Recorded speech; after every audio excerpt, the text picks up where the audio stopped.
Well, welcome to M&A's Church Planting and Renewal Conversations. I'm Chris Vogel, Director of Next Gen Pastors, and serve M&A as the Director of Ecosystems Development. Being a 33-year resident now of Wisconsin, I have realized it is indeed required by state law to refer to the Green Bay Packers whenever applicable. And if talking about the Packers, who are 8-3 right now, you've got to mention, of course, somewhere in the conversation, Vince Lombardi. His quote regarding leaders will kick off our discussion today. He said, "Leaders are made, they are not born. They are made by hard effort, which is the price which all of us must pay to achieve any goal that is worthwhile. Leaders in the church do not just appear out of thin air. They are developed. And if they're to be developed, we must recruit them first. This is a process which we must pay careful attention to. Supporting those institutions which help form future pastors is critical, but we cannot abrogate that responsibility and walk away. It necessitates a relationship between the institution and the church, the presbytery and the seminary, if we are going to reach the next generation. While all the topics addressed on this webcast are important to me, this one is a particular passion of mine. It is what Next Gen Pastors is all about. While I'll have something to say this hour, I am indeed pleased to have with us today a great panel with us to discuss recruiting and developing those next generation. And so with us today, we have Jim Hatch, Director of Church Planting Development for M&A. He's been a vital part of M&A, feeding potential pastors, planters into our system. He's overseen the Church Planting Readiness Seminar, which has been held on numerous campuses. Robert Kim is the Philip and Rebecca Douglas Chair of Church Planting and Christian Formation at Covenant Theological Seminary. We have Dean Faulkner. He is the lead pastor at South Charlotte Presbyterian Church in Charlotte, North Carolina, and serves as the Associate Director and Visiting Professor at the RTS Charlotte Center for Church Planting.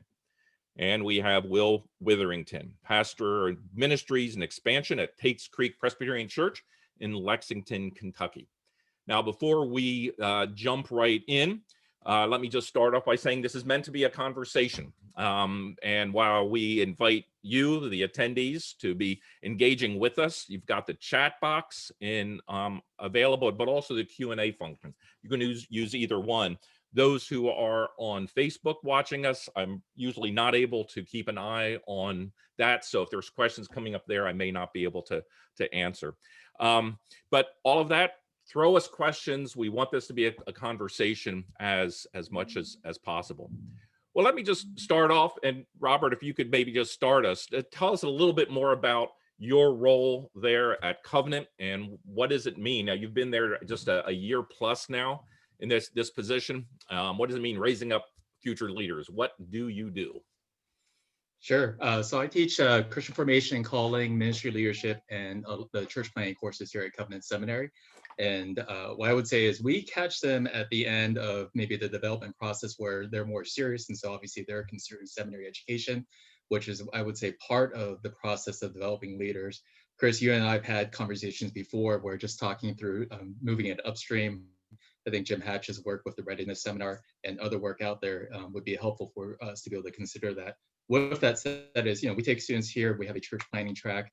We take them through not only multiple assessments, but bring them through cohorts, teach them through the classes, have them go on field trips, and really just be around church planners to help them discern a sense of call as to what church planning might be for them in the future. And so it's been a pleasure to be able to work with them. The track has been slowly growing, and we hope to continue to grow it out. Great. Well, Jim Hatch, tell us a little bit and maybe give a little history that is what you have seen taking place.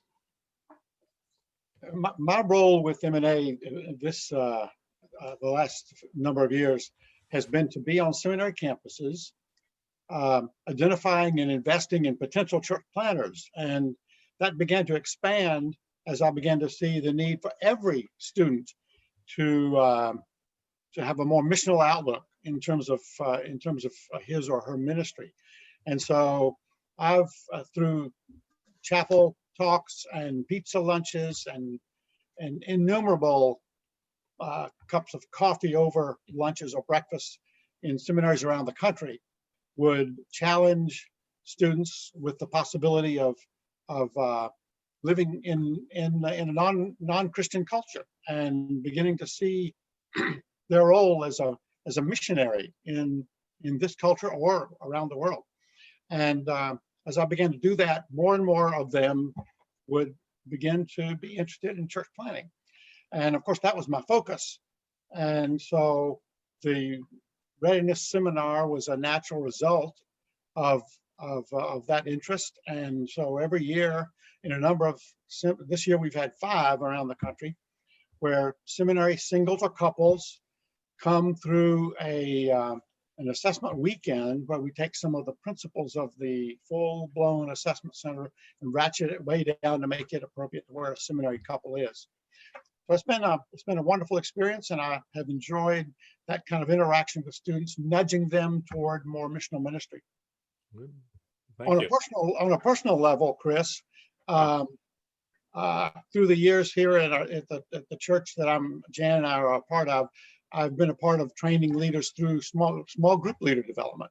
I would take an apprentice, develop a team for the small group, and in a couple of years, the apprentice would take some folks out and start another group. So that's been a fun personal leadership development thing that we've been a part of. So developing leaders is not just a professional; it's part of your life. Bingo. Oh, good. Dean, tell us a little bit about where you're at, what you're doing. Yes, Dean Faulkner. I'm at RTS Charlotte, and I am the Associate Director of Center for Church Planting. We started the center about 4 years ago, and with the intent of really resourcing church planters, church planting movements, and especially of training students who come in our doors who want to go deeper and really prepare for church planting. And we do that in several ways. We offer a track of classes, probably like Robert does at Covenant. They take 5 separate classes that teach them about church planting leadership, church planting evangelism, church planting principles, contextualization, things like that, along with what we think is a great education in the general things. In fact, we do have the largest MDiv campus of all the RTS campuses right now. So we are blessed to have them coming to us. I will concede that being a seminary means we have students coming to us rather than many of you who may be watching who don't have the pleasures of that aspect. Nonetheless, when they come, we like to not only train them, but we also like to train those who will train them. That's another thing we like to do is gather with some conferences, gather church planters, church planting leaders, and talk about what it means to train and reproduce church planters. So that is a key piece of what we do with multiple conferences. Of course, we also host one of the church planting readiness seminars that Jim Hatch has been doing for a long, long time. And we're finding that on the whole, I mean, you got to not only train the students, you've got to actually train the trainers of the students and even train the trainers of future students. And so that's what we're trying to do, is create more of an ecosystem, is our favorite language in M&A these last few years, where there's more of kind of a whole thing. And I'll tell you that all of this was born at RTS Charlotte in particular out of an ecosystem that already existed. We didn't just make this up. We had a presbytery and surrounding presbyteries were very active in the PCA and planting churches, particularly Central Carolina. And as a result of the activity of that, it just created an ethos where we could not only receive students, but send them back out to those churches, some of those church plants. And that's what we encourage them to do, is get out to the church plants so they can experience it very personally and get a taste of it, and even participate in learning some things about church planting leadership and pastoring. So that's a little bit of what we're doing, and that's a little bit of kind of how we're reproducing leaders. Great. Well, thank you. And Will, tell us what you're doing, because we other guys are operating on seminary campuses, but God is at work in other ways, in conjunction with seminaries, but in different aspects. So tell us about yourself. Yeah, so I've been in been in Lexington, Kentucky for since 2003. My wife and about 5 other couples moved here in 2003 to start the Campus Outreach Kentucky franchise, and you know, I've been on staff with Campus Outreach for 25 years, but the last 5 years I've finished my ordination. It took me 8 years to go through RTS, Atlanta, virtual, Charlotte, Orlando, DC. Man, I touched them all. I touched every base through my seminary education, and spent most of my time in Atlanta at the Atlanta campus there, and then virtual. But 2015 finished, went through my ordination with the PCA here in the Ohio Valley Presbytery. And as we were, you know, as our campus outreach ministry was growing, we were seeing leaders developed on a regular basis, and I was in the process of that, and began to see a lot of the guys and young ladies that we were developing go into church planting, and they would go into church planting with Acts 29, some with the PCA, some with Reformed Baptist, you know, and some of those are networks. And so we started exploring the idea of what could we do here in the Bluegrass, and that's what we call our area, the Bluegrass. And so I'll refer to it that way. We actually call our network the Bluegrass Network. So we put our senior pastor, whose name is Robert Cunningham, who's a graduate of Covenant, and myself, a graduate of RTS, tried to put our heads together and say, what did we both experience in our seminary experiences, and what have we learned being in ministry for, you know, a couple of decades. And we put together what we've called our Pastor's College, and it's a way to catch some of the guys that are coming up through our pipeline, or with Campus Outreach or RUF or Young Life or Crusade, and give them some on the field training while also getting their seminary education. So I don't know if you want me to talk at this point much about the Pastor's College, or I can do that later, but that's sort of what we're doing now and what I'm in charge of.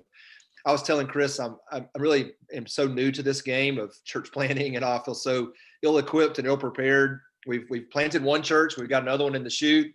We've got 4 guys that are really good guys that are coming up. They just came back from their assessment. We feel like we've got, you know, thoroughbreds in the stall, in the gate, ready for the race. But I've been in the leader development game for a long time, and so that I feel like what we're doing here is just an outpouring of that vision. So good. Well, great. Well, thank you. Yeah, and I'll just fill in a little bit as far as what's happening here in Wisconsin. Normally on this broadcast, I don't say quite as much, but it kind of, and I always think everybody knows what's happening here because I talk about it all the time. At least that's what my wife tells me I do. But to kind of fill you in, here in Wisconsin, we were always challenged to be able to find not just church planters, but pastors, but especially planters, to recruit them to our fine state. And those that we often would send out would not return because they would find the grass is greener somewhere else and the snow is far less deep other places in the country. So we adopted a hybrid style in 2017, at first using RTS Orlando hybrid, and now complementing that with Covenant Seminary's hybrid program. We're also using LAMP, beginning to add third mill to the academic options available, but they're all part of a mentored cohort. So in the past 3 years, we've gone from 0 students here in Wisconsin, or actually that we've even had out from Wisconsin somewhere else, to now having 23 students being trained to be leaders in the church planting, but yeah, also much larger than that. Obviously the church is bigger than just church planting, although that is near and dear to many of our hearts. But in those years, they're all these students are serving in various churches while they're doing their education. And this is a presbytery that was actually just started in 2005. We were just 6 churches. We're now 19 churches. And even though there's been a lot of that growth, we have now more guys in our pipeline that we're going to have places for them. So we'll be looking to send them out as we move forward in this whole process. So that kind of gives you a sense of who we all are and what's happening. We're talking about recruitment and development. What's the relationship? What's the difference there when we use those two terms? How do they connect with each other? Anyone? I'll just take a quick stab. I think the difference to me would be is that recruitment is, it's really being very missional, you being able to go out there and try to find the leaders that have potential. In some ways, it's the untapped part of that. So, even for all of us, I'm sure on the call, maybe at least I'll just put myself in the picture. I didn't think I was a leader until, kind of God kept on tapping at the door, and all of a sudden these different qualities kept emerging, and qualities that, kept on presenting, and opportunities that kept presenting itself. So in one sense, recruitment is it's to go seeking out and that which is finding. And then what I would say developing is really just saying, some of these people are young, they're immature. Some of them just maybe underdeveloped, and there's that opportunity that we get to come alongside them to be able to be serving as mentors, guides, spiritual fathers, encouragers along that journey and that process, which I think is equally as important to say that, as you started, Chris, the call with, leaders have this aspect of also being made. They're just not simply born that way, but we can come alongside and develop them as well. Mm-hmm. Yeah, I like the language Will used earlier of kind of a pipeline, or you could say a funnel, where the recruiting part brings in a group of people early on who show promise and leadership, but over time in the developing, that whittles down to a group of people, and a smaller group of people from who you originally start with, and those end up being kind of your long-term investment. You might have still long-term in the others, but that's kind of what I envision happens in any environment, be it church or even seminary in our case. I found that those two concepts are often intertwined, in that I found on seminary campuses, very often I would have to move with a student or a couple developmentally toward recruitability, toward church planting. Like many would say, I'm just called to be a pastor. Okay, well, I'm not going to try to do a hard sell recruiting on him to be a planter until I've developed him a bit toward what I call recruitability. So in one way, they're sort of all tied in together. Yeah, I was going to share something similar to that, Jim. My experience, I'd love to hear the rest of the panelists on this, is it's sort of a chicken and an egg. Which comes first? Is if you're a good developer of leaders, you're probably going to recruit others kind of naturally, or if you recruit good leaders, others are going to want to come and be developed that are kind of on the periphery. And so we've seen that if we, at seasons, we go out and recruit leaders, and if they kind of sort of a magnet, they have others that were kind of out in the woodwork, if you will, or in the fringes or periphery. Hey, I kind of want to be a part of that. Or if there seems to be a high development and they see their friends or their peers or their other leaders developing, man, it kind of recruits itself type thing. And so, and I've kind of seen that in my own life. Like if I'm developing as a leader, my ability to recruit other leaders is not necessarily simpler, but it's magnetic sort of. But my own personal development as a leader kind of brings in those other leaders that are ready to be developed as well.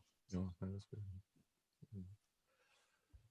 So what are the challenges? Let's start with the challenge, and then what are the steps we can to move forward? But thinking about what are the challenges that you see now or you've seen develop over these last years, decade, two, whatever your experience has been in recruiting and developing leaders? What are the issues that we're facing in this whole process that we got to attend to?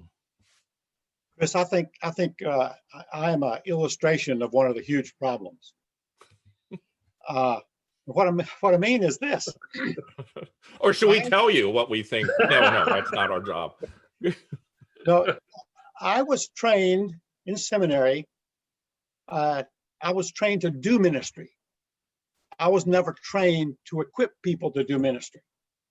Yeah. Most leaders in churches in the PCA have been trained similarly. And so for most of my years on seminary campuses, it was been wonderful and successful, but it wasn't strategic. And it's only been in recent years that I have begun to try to find other men like Robert and Dean to empower to begin doing what should have been doing all along.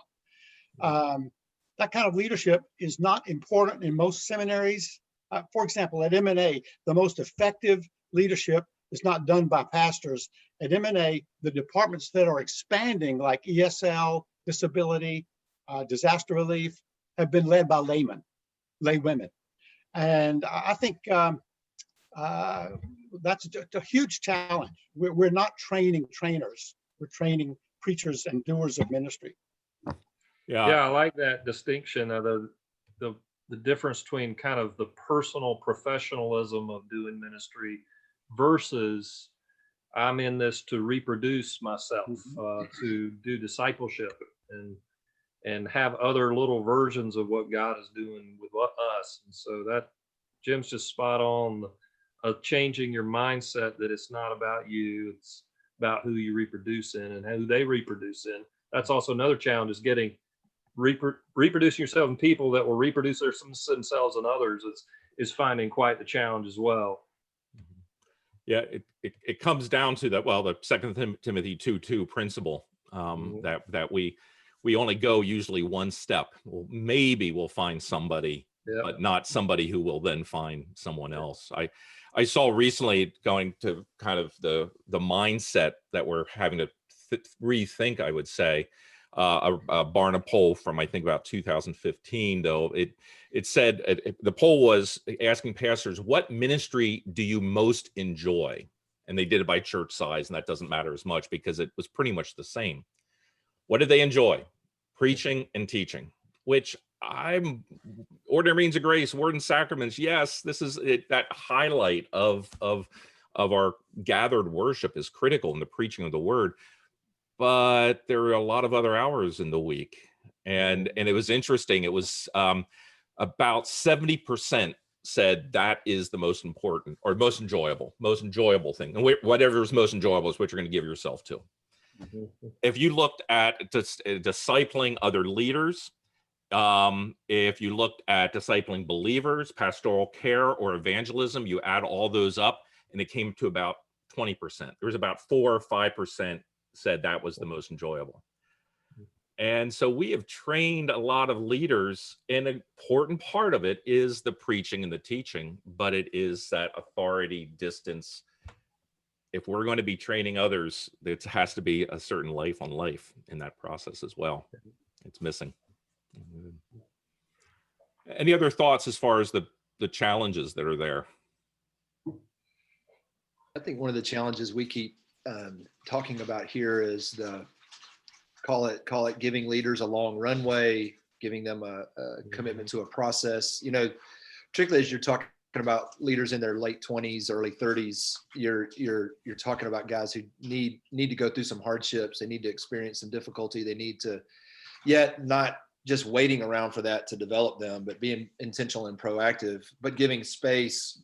So we'd say all the time up here, we want to give these leaders a long runway in developing. Even how we're thinking about church planning is not to so rapidly get to where they are particularized or have their own established thing, but they might need a long runway to really incubate their DNA for where they are and develop their teams so that they can be reproducing the models and not just trying to get a church started, because that pressure for finances or for leadership or whatever can not only short circuit the church plant long term, but it can short circuit the leader development too. And so we talk back and forth about that, is how do we position ourselves. I love the ecosystem language. I'm obsessed with it here. My people get tired of me talking about it. I'm sure they do with you too, Chris. But an ecosystem that is healthy enough that can have those long runways for leaders to develop, go through hardships, and for the churches themselves to do that as well. So that feels like a challenge in our microwave culture,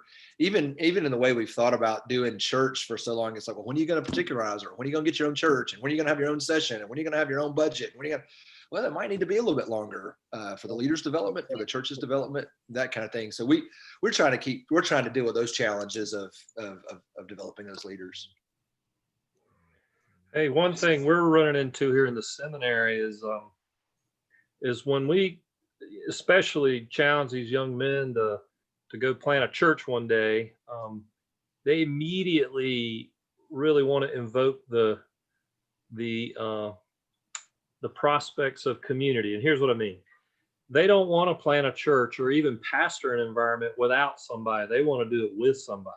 And this is what we're running into more and more. Now, I have to admit, in our environment, our ecosystem here in the Charlotte area, in the PCA, we have a lot of churches, including my own right now that I'm planning, where we plant in twos. And this kind of two-man thing has created a ethos here where a lot of these guys are actually showing more interest in planting because the prospects of going out and doing it with someone rather than being the kind of classic Lone Ranger model is less attractive to them. And granted, we have younger men. I mean, we have guys coming almost right out of college in our seminary, and a lot of them are coming our way. But there is this kind of sense of they want to do mission in community, and we're seeing this a whole lot, and are therefore having to tell them this is what it could look like for you to do a similar thing. Chris, I think of another real big issue. We can't get into it in detail today. I don't think we in the PCA, for the most part, have a clue about how to develop non-middle class white leaders. Leaders among what I call the Waffle House crowd, for example. That's a huge arena, but we've got to deal with it as the PCA. Otherwise, we're going to be left in just the dark little recesses of the backwater of the evangelical church. Mm-hmm. Well, that's a good advertisement for next week. We will be talking with Hernando Signs. And you didn't pay me for that. No, I didn't have to pay for that. But no, yeah, talking in that case, moving from a lot of the Hispanic Pentecostal into Presbyterian, and we have to rethink how we're doing just in that one swath. So there is going to be the ethnic, the socioeconomic differences as what it means to raise leaders, because we're a very small slice of the demographic pie as it is right now. But it is, Jim, that's oh, sorry. No, I was going to say, Will, that I want to hear from your perspective, talking with your guys down there, especially down in Richmond and wanting to push eastward. That's an area that's not typical PCA territory, but it's right. Yeah, not at all. I appreciated those words, Jim, because I think that's what we're really wanting to press the conversation on is if we're going to go to Eastern Kentucky, we're going to have to learn to reach a much more blue collar demographic, and that gets into funding. It gets into the role of the pastor. You can't just show up in Pikeville, Kentucky, and plant a church if your family's not from there, if you haven't lived there, if you haven't. And so there's some dynamics there, and then even getting into some of the things that guys down in Lakeland have done with their starting of nonprofits and those things. We really are looking at is maybe we need to start an addiction center or a tutoring center or things like that will be bridges to church planting eventually, but we may need to be in the business of meeting some very short-term or long-term immediate needs in our communities that aren't very easy to build a church on in the traditional way. So we're definitely having those conversations. We have kind of said our Bluegrass Network is going to have a gaze towards Eastern Kentucky, and that means kind of away from Louisville and that kind of way, which is going to be a whole different ballgame. And that relates to another related problem, and that is our credentialing in our system. How do we train and then credential and ordain men? I just think it's got to be rethought. Yeah, to maintain our standards, but rethink the form. Yes. Yeah. Robert, you and I have talked about what's the metrics that we're thinking about.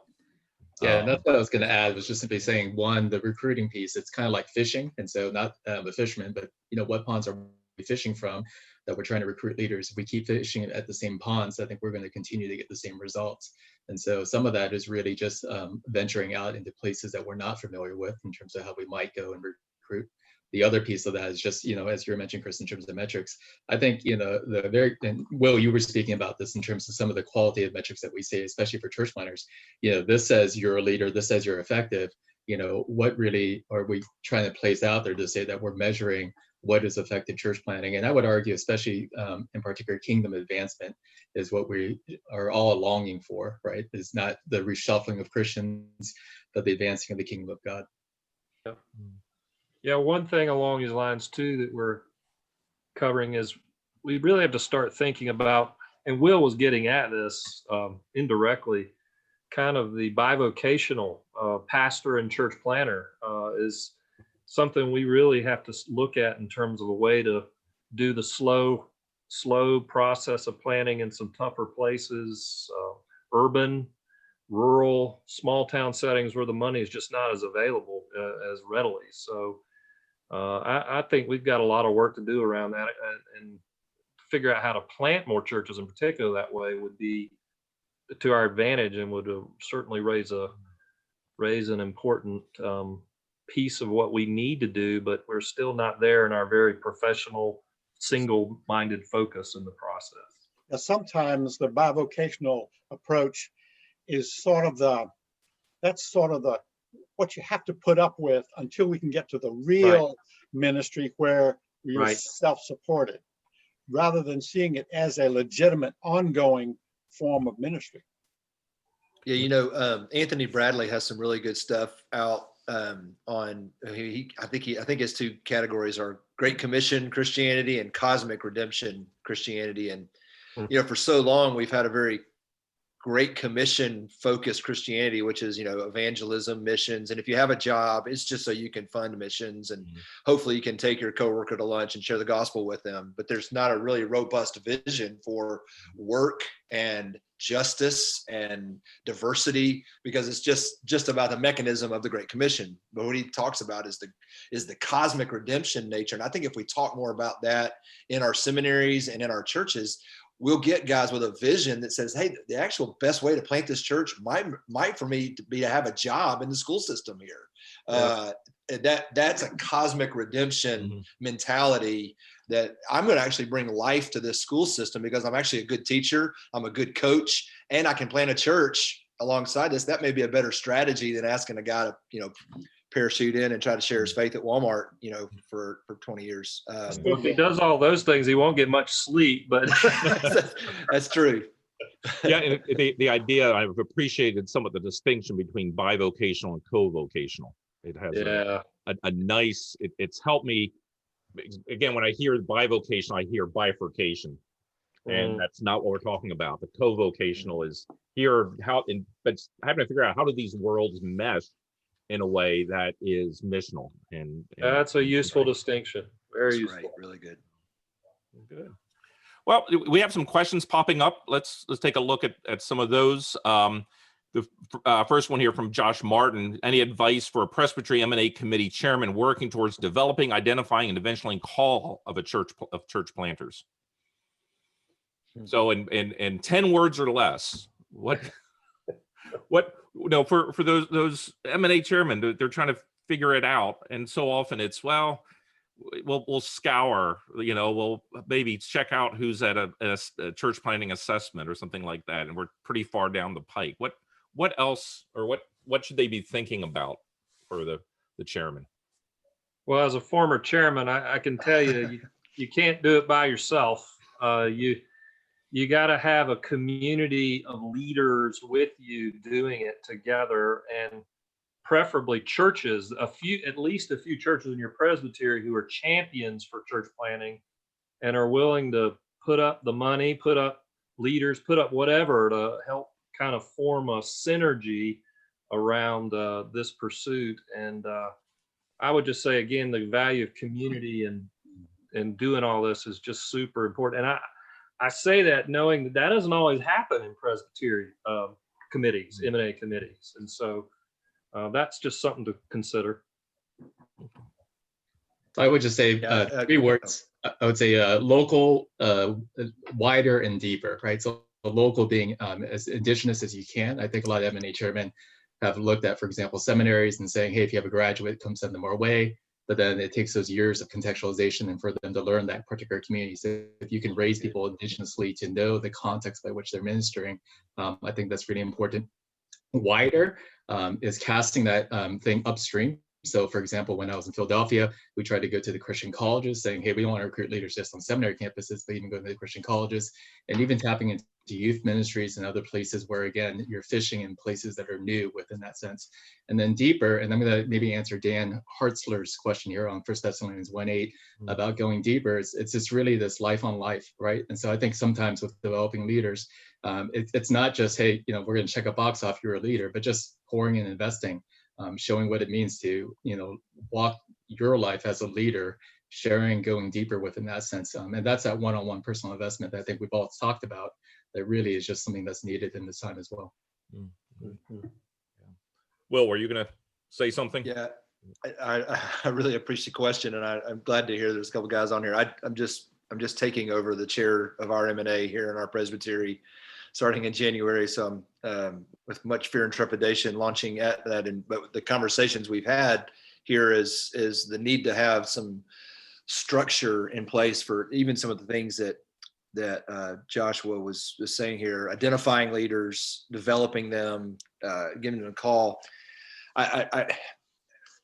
For better or for worse, the paradigm that I've operated off on for many years is sort of a cycle. I think I sent a slide to you, Chris, about it, but the build a leader, build a team, build a movement, multiply the movement, that sort of paradigm. And I've just sort of said, if I can identify a leader, and invest in him and what God's called him to do, and listen to what his gifting and story and spirit is, and if I can develop that leader and then put him with a team that can feel that, who he is and who they are, they can create a movement. And like Jim said, it could be ESL, it could be disaster relief, it could be whatever. And then to multiply that movement is to get it to reproduce itself, those people to read, and then start over. And so one of the things I'm eager to do in our presbytery here is help all the pastors start to identify who are those leaders. Mm-hmm. You've got them in your church. They run companies, they run farms, they're stay-at-home moms that have huge,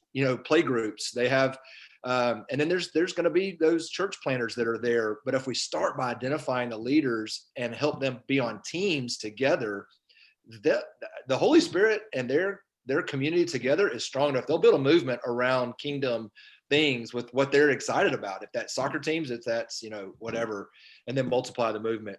So anyway, that's been my kind of go-to paradigm is to try to find a leader, invest in that leader, put them on a team, and help them multiply with whatever they've. That's good. No. Your experience out of campus outreach also reminds me that through the years, it seems to me men and women who come through campus ministry, most often, more than the rest of us, have been trained in how to train leaders, how to look for leaders. So I wonder if for M&A chairman and for just all of us as pastors and lay leaders, looking in our own community for those campus ministries and see, okay, where are those leaders? And getting to know those men and women like the RUF and Campus Crusade and Campus Outreach and Navigators and on, Coalition for Christian Outreach, and find those college students, begin to connect with all these leader trainers, because they're going to send us leaders. Mm-hmm. I would even expand that out, Jim. I think even in places where there's not a vibrant campus ministry, the college and university system is set up for kind of what I was talking about with the cosmic redemption. Right there in a microcosm of a campus, you have a city kind of incubating in itself. You got every field, you've got food, you've got hobbies, you've got diversity, and if we just tap into that level of thinking is happening, we will get leaders. They're there. The university is trying to tap into those. And so we hope we can put campus ministries there perpetually. But if the local churches in those areas just had vision for that cosmic redemption that's happening in the economics department, the political department, the agricultural department of those colleges, we'd be sitting on gold mines of leaders. But I just think those students don't see a vibrant expression of their life in the local church. It feels like it hems them in. It feels like it boxes them in. And so I think that's a gold mine that we're sitting on, even in the state schools and the technical schools. It doesn't have to be an SEC or Big Ten university. It can be a community college. Yeah, it can be a community college, because the leaders on the campus are thinking that way about their college. They're thinking about how to develop that next generation. So. Good. Yeah, but pushing the envelope back more, as Robert was saying, the widening it. So going further back, the realization that was something that Mike Kelly out in Seattle said. You realize that when you get up to preach, there's a 10-year-old in that congregation who may well be a church planter in your presbytery in 20 years. Start acting like it and preaching that way. 50% of all pastors sense a call to ministry between the ages of 14 and 20, according to the research. And we kind of expect, well, their last year of seminary, we'll kind of put feelers out and see if we can find someone. So it's a long process, but if we start that process early and begin to feed the pipeline. And so, yeah, for the M&A chairman, start talking to the sessions in your church and saying, who are the up and coming, young men, women who are leaders, and how can we get them into vital ministries and help encourage them, give them some of that vocational guidance. And that is so needed. So that's great. Looking at some of the other questions, Tim McCracken asked about one. Okay, this is not necessarily in our area of expertise, but the principles should still definitely apply. He's with Metanoia and the Santa Joaquin Valley. He's in a long-term teaching relationship between 60 and 90 men in 4 state prison facilities. Most of the discipleship occurs man-to-man inside. Any ideas come to mind about how I could further equip those who are leading, and what kinds of activities that could be most serviceable to their well-being and faith? Okay, great untapped place of leaders is our prison systems, especially long-term inmates. Any thoughts for Tim? What could be done in that context? Well, I mean, go back to what Robert was talking about earlier, life on life. I mean, it's entirely showing them what to do and then handing it over and letting them do it for a while, and evaluating them, giving them feedback, and then encouraging them to find somebody else who will then, they will train, and then they will eventually hand it off to, and you just keep going. That's kind of that's a leadership reproduction. Yeah. In this best sense. I mean, what about actually, I am recording this, so I should be careful. What about identifying, ordaining, and installing a church planter in one of these prisons if he's in there for life, for 20, 30 years? Can we do that? Why not? Why not? That's the creative thought, Chris. Like it, man. How will we examine him, man? How will we examine him? I would love. I'd love to see the presbytery go and stand and let him in that day room and have them do it. Yes, yeah, that would. But No, that's been a discussion some places. Some of these guys are members of our churches. They're not able to physically attend, but if we can follow through, this is where we have to maintain our standards, but rethink some of our form. Because we shouldn't be wedded to the form, but certainly in keeping with what keeps us between the white lines and the good places. Yeah, to figure out why. I think that's a good possibility as well. And maybe going back to Tim's question a little bit on another practical level, I'd probably say if he could identify just a couple of people that are really tracking with him in terms of the ministry that he's already doing, let's say 5 to 6 men that he can pour into, and almost commission them as just people that are in-house, so that they can kind of take the ministry to those 60 to 90 men on a more regular basis than, let's say, Tim or others could kind of come in. And so it's the very model, I think, of, Christ discipling the 12 and the 12 doing the multitudes. If he can kind of take a smaller group of men, pour into them, and see how they could go and be commissioned to go and disciple even more in that case. Yeah. And we do have seminaries now in prisons. And what Metanoia is doing is great with discipleship, but finding those guys, because there are strong leaders in our prison systems. Yeah. And that's one of the reasons, some of the issues they're facing, they're ideal for that. Good. It strikes me that a large prison particularly, is probably honestly set up much like a college campus is, where you have a food dynamic, a government dynamic, education dynamic, and giving those guys a vision to see, if they're in a certain aspect of that prison, whether it's the food dynamic or the cleaning dynamic or the library or whatever it may be, those guys having a vision for where they are in the prison system, could raise them up to a leadership development level because they see their value, just like we would like, oh, you're a KA on the campus, well, go reach KAs, or you're a basketball player, go reach the girls on your basketball team, that kind of thing. Same idea there in the prison. It's probably compartmentalized like that. And I have to interpret what you're saying. When you said KA, it took me a little while going, okay, now because they're their own fraternity. Yeah. Yeah. No, but they're, each aspect, they have those cultural aspects. Well, good. But Joseph Wheat asked a question. For what we call NASCAR church plants in the Mid-South network, I've wondered about a model with much more intentional core group development before we get a pastor to help raise money on the inside as well as the outside of the church plant. What are your thoughts there? There we're talking about recruiting, developing not just the leaders in the ordained context. What about recruiting, developing local leaders in a healthy core group context? Because most of us church planners, when we hear established core group, we get a little kind of nervous because frankly, we want all the control. We don't want to have to deal with people. But I didn't really say that out loud.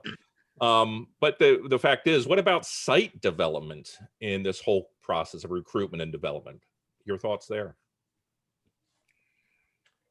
Well, somebody can come up with a system where or a philosophy where we can develop core groups for some period of time without a church planner that won't result in chaos when the church planner comes. I'm all in with that.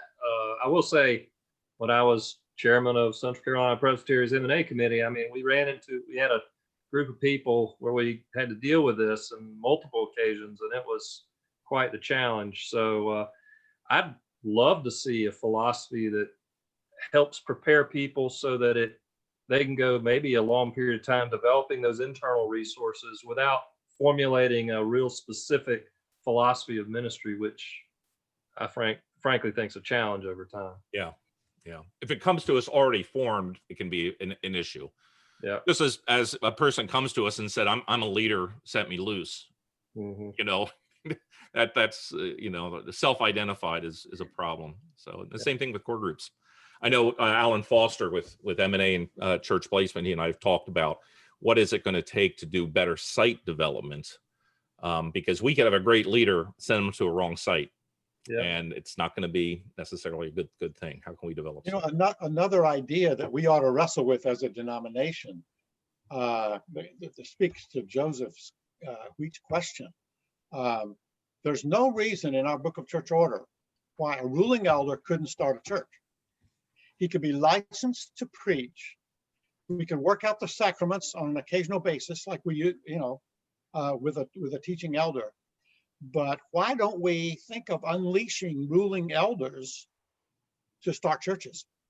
And with a core group, that could be a one way to help nurture that group along. Mm-hmm.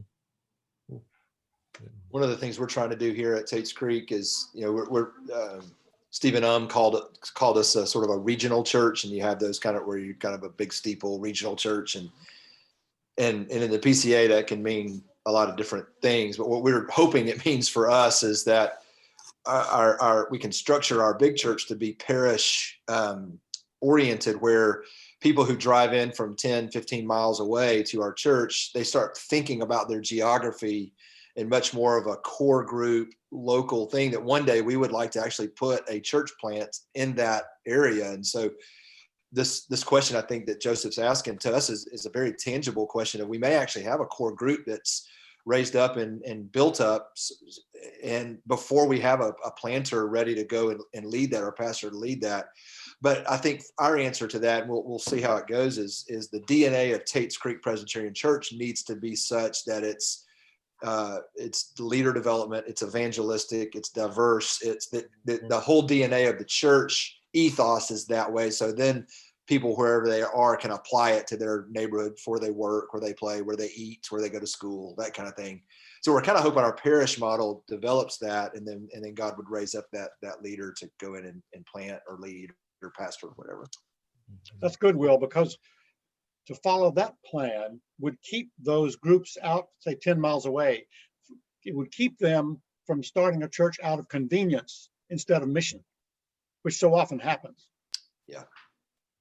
Yeah, we talk about that. We don't want to just do it conveniently, but we want it to be some sort of DNA or vision or fire in the belly or a mission for their community that we're helping them fan in the flame. And you're always going to have the people that they just want to drive in because they like the big organ and they like the big preacher and they want to, and that's fine. You know, they'll drive to our, but we're hoping that more people change their mentality to say, hey, I want to stay here because this is where I shop. This is where my kids go to school. This is where, you know, I play weekend soccer or whatever. Yeah.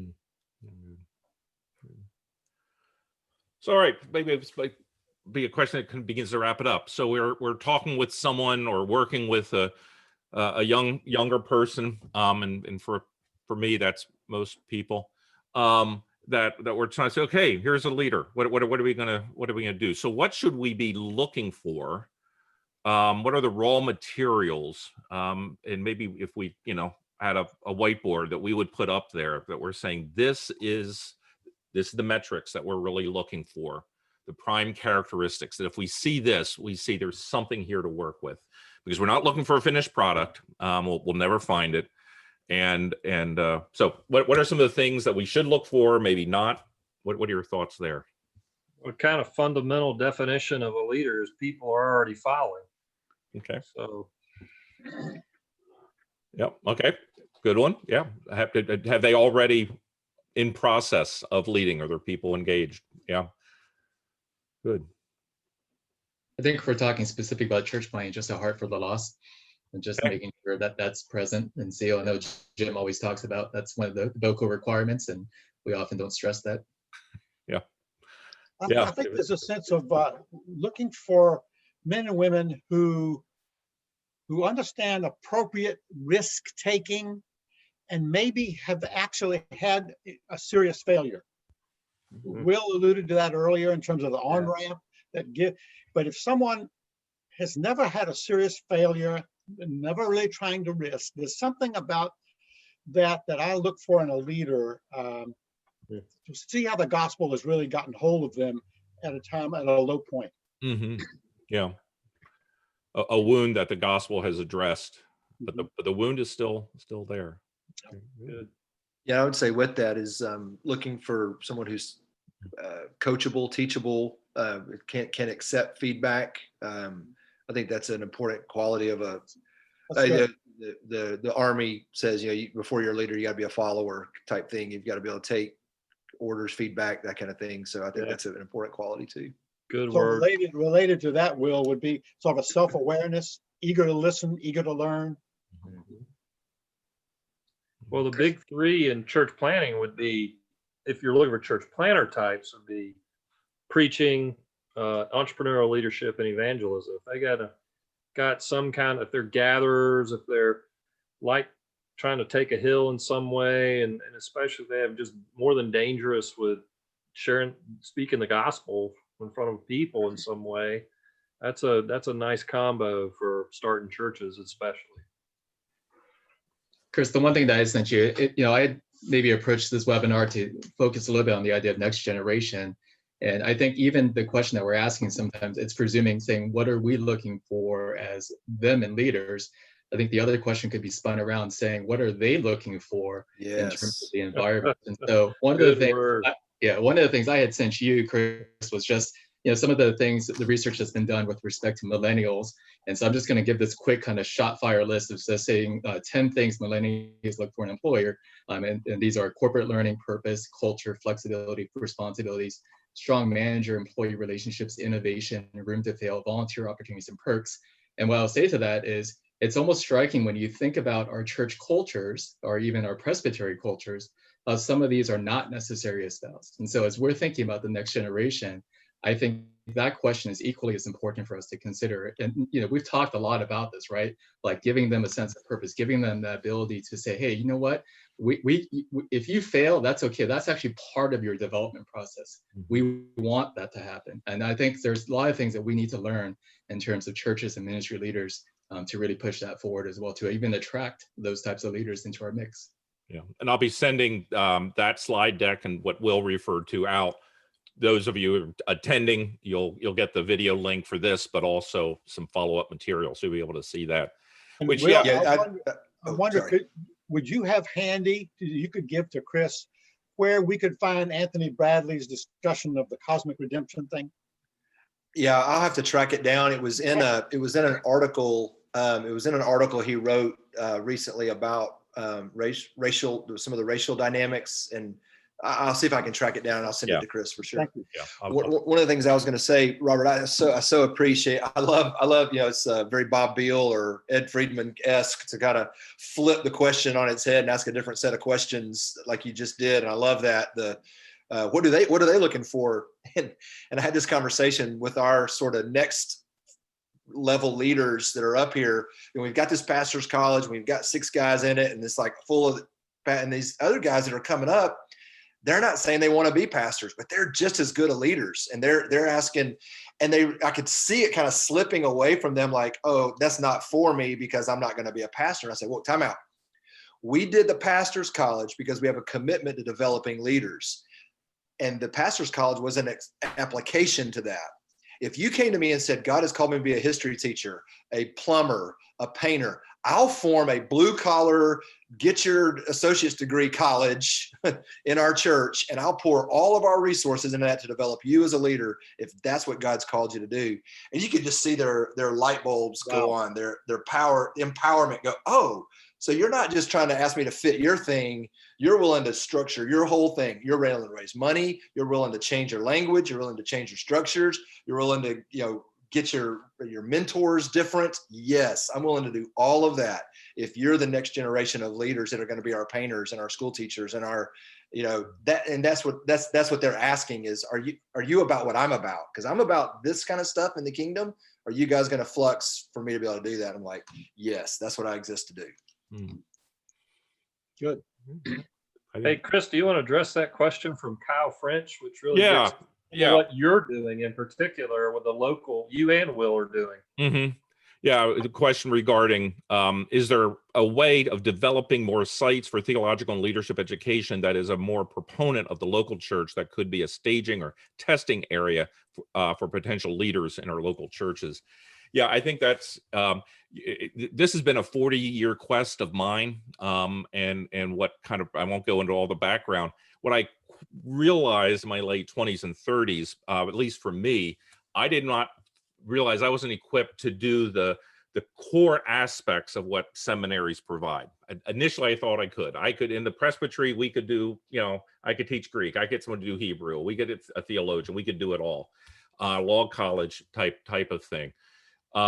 But then recognize, what, there's so many aspects of theology, of the languages, of scripture, that it's just not going to work. But the good news is God has opened up this great window of the various options. And it's what met Will's guys from Tate's Creek that Will's working with down in Orlando, and an intensive week. They would go down there for 1 week, twice a year for 3 years, do it. Covenant has a program they've started now, and there are other places, and get that good foundation. But it's a 3-legged stool, and the first leg is the academic. We can't lower standards, or we'll lose everything. But we got to get them interning and working in a local church. And I think Kyle's question is, our churches, and I'm finding churches want to be able to intern guys. For me, the third leg is the character formation. And that's where what I do with the mentored cohorts comes in, providing a well-rounded aspect of development of leaders, where a mentor who is not a supervisor or a professor comes alongside and helps walk them through that whole process. So yeah, I think that's a growing opportunity that we have before us. And again, it answers some of those questions of standards versus forms when it comes to credentialing, because we can work with it much more in a healthier fashion than we are now. And also it can open us up to a lot of other possibilities, rather than shopping for a leader. It is us, the church, the presbytery needs to be more active, work in conjunction with our academic institutions in raising up leaders. So, well, that's great. Well, I think we are. Any other last minute things? I got the last word there, and don't want to be a hog. So, Well, good. Well, thank you so much, guys. Appreciate it. For those attending, appreciate it. You'll be getting the link and some of the other information. We'll put together and send out probably sometime tonight, tomorrow morning when I get it all done. Next week, we'll be talking with a number of leaders in the Latino context of how can we in the PCA raise up more Hispanic leaders. Hispanic church is growing phenomenally here in the U.S. and the PCA, we're not seeing it. And it comes to some of the core issues that we've been addressing already here. And we have some great opportunities to think and rethink and reimagine what in a healthy, correct way of what that could all be. So join us next week for that and the other M&A opportunities. Lord bless, and we will see you later. M&A Conversations. Bye.